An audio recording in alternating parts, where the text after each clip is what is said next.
At the time of its debut, changes to Colorado's Universal Pre-K program are impacting thousands of children across the state because of a shortfall of funding. And we're hearing from frustrated parents, either struggling to get into the program or just now finding out their children won't be getting the amount of free hours they were expecting. Denver 7's Christian Lopez reports. WXYZ. You're learning a lot more than ABCs and 1, 2, 3s. You're learning social skills. You're learning about how to interact, kind of how to follow the rhythm and the pattern of a classroom.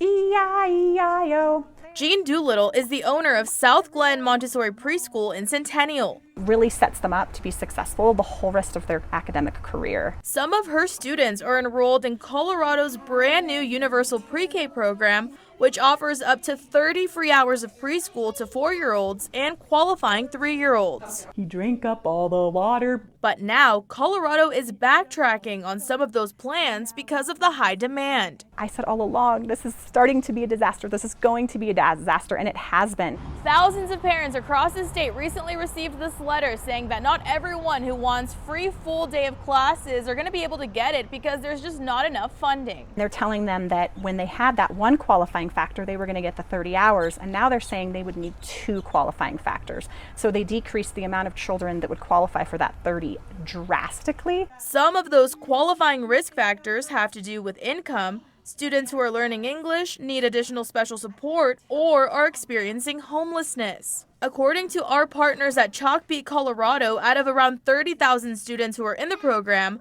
about half of them have at least one qualifying risk factor, but only about 13% are being offered free full-day classes. The frustration is real. Heather Lucius says for her, it's been difficult to navigate the UPK system. Her son was among the 3-year-olds who originally qualified for free part-time preschool. I got approved for 10 hours, and I was also told that I could possibly get more hours, which was the path I was going to take. However, I can't even get him in 10 hours right now. But now she's having trouble getting him into a school. It's a lot of time, it's a lot of energy, and now I have to look at different resources to take care of my kid. Reporting in Denver, I'm Christian Lopez, Denver 7. So disappointing, and it's worth noting the lack of funding is not a surprise.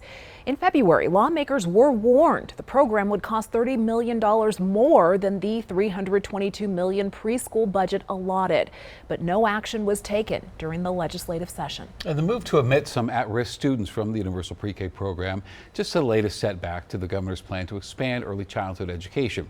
Going in depth here for you. Last month, his administration, Polis's administration, changed how it would pay providers from being based on classroom capacity to enrollment. And that change left some to recalculate just how they could afford to operate.